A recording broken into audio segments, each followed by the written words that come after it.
Hello there, I'm Melissa Ravelis, therapist and yoga teacher. I wanted to talk today about some ways that can help you if you tend to be kind of pessimistic, if you tend to be the type of person who sees things as, the glass half empty. The reason why I thought of this, it came to me, is because this is something that I have had to learn how to do, learn these tips to get through, horrible times and get through just life when you see things from the darker perspective. Because for some people, I don't know if it's nature and nurture, more than likely it's a combination of the two, but it's just kind of like a default setting for a lot of people. And there's nothing wrong with that. There's no shame in that. But I also know that it can be really challenging to live that way. And sometimes it's just a matter of switching your perspective. And so these are 3 tips to actually enjoying your life, even if you tend to have a perspective and a default that is more pessimistic. Or just when, things get horrible in life and it's really hard to see it from glass half full. So the 3 tips are, number 1, I wrote them down, is yin and yang are equal. So this can be challenging at first, but to recognize that your perspective that the glass half empty is actually accurate, but it's only accurate because the glass is also half full. Both are true. The wisest people and the people with the healthiest mental health and overall well-being are the people that can hold paradoxes, 2 truths that are opposite, and they can hold them at the same time. So the reality is that people that are always pessimistic are not always right, and people that are always overly optimistic are not always right. The truth is, yin and yang are universal truths all the time. Ooh, hey. I have my phone set up on my bed, and my dog is on my bed, and he just decided to switch his position. So people that know Nibbler, he says hi. I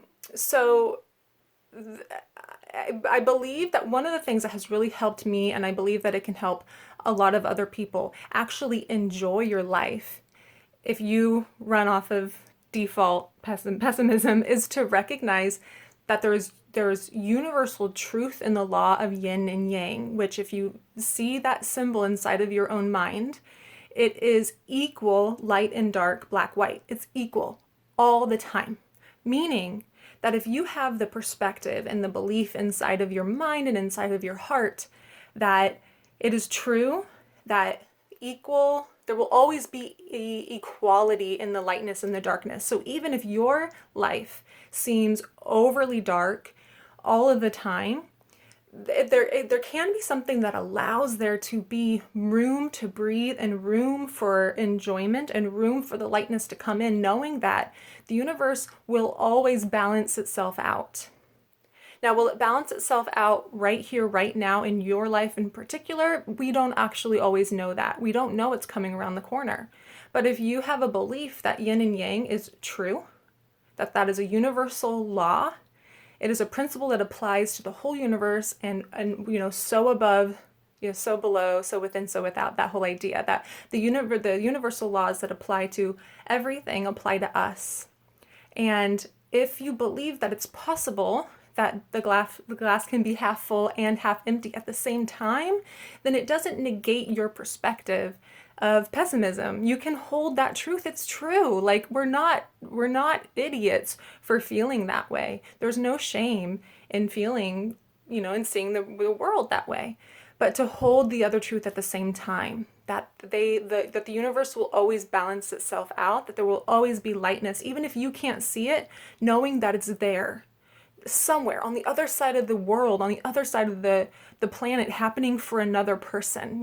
I'm going through such a hard time, but I know that the universe is balancing itself out. So someone in India right now is just having the best day of their life. And there's something about that.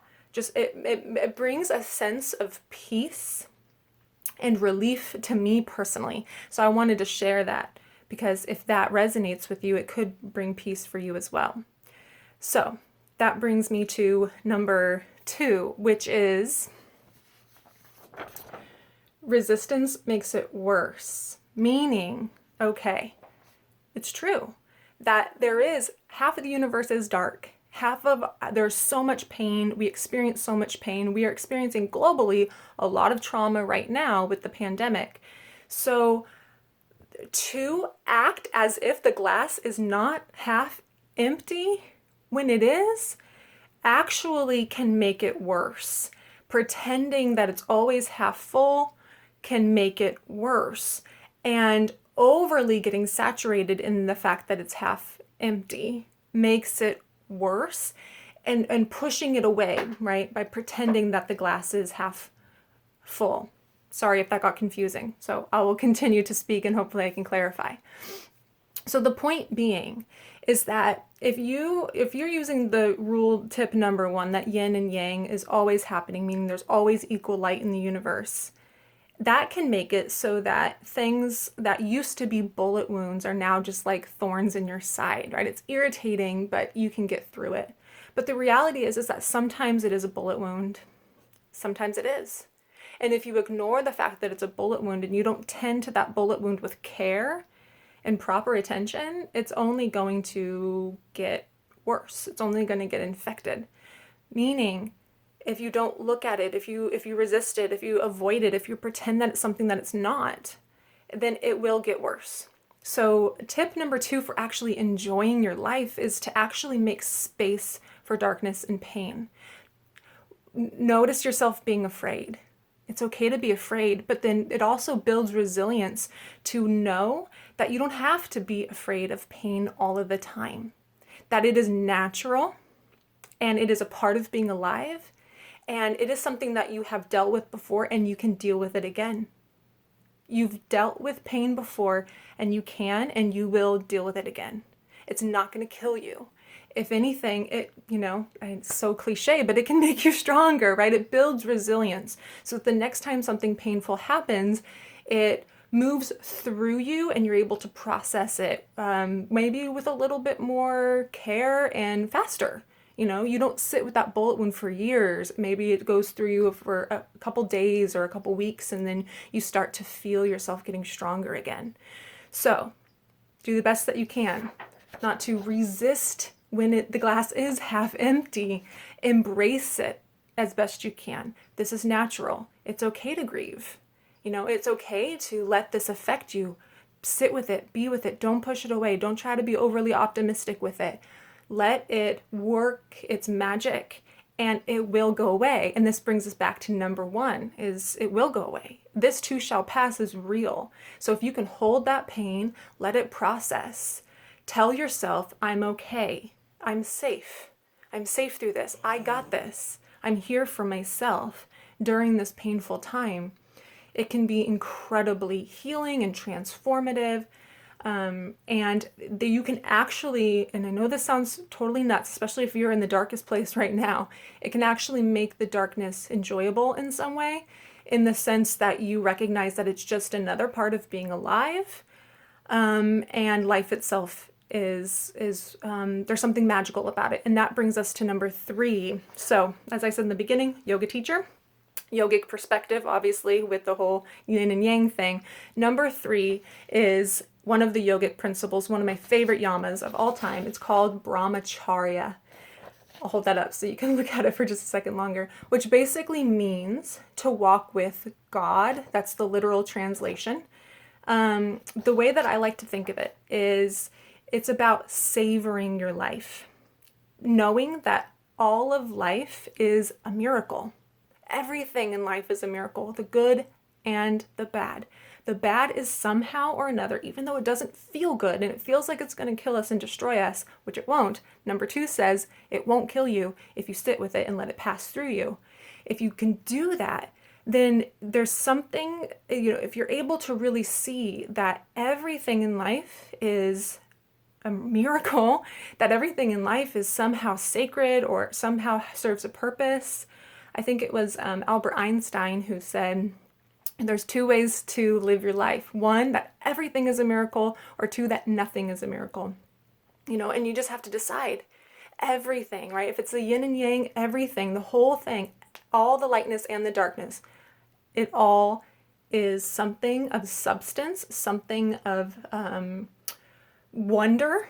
And this is what Brahma Chharia offers, is that if you really sit with your life, you savor the moment. You're not trying to get to the next thing, but you're really with the moment that you're having, and you see it as a miracle or as sacred, whatever word resonates with you, then it gives you this sense of awe and wonder, and your capacity for curiosity opens up and your eyes open, and it allows you to actually see and feel the pleasure that exists in almost every moment, except if you're going through that bullet wound period. Might not feel so pleasurable, but it might actually weave some pleasure in there, right? If you're open to it, it might be there. I mean, why not? Why not be curious? Is it possible to find some enjoyment during this really heartbreaking time? Is it possible? And can I let myself be okay with that? If I'm using the principle of Brahma Chharia, it's let yourself be okay with everything to some degree, to do the best that you can to be open to life rather than push it away.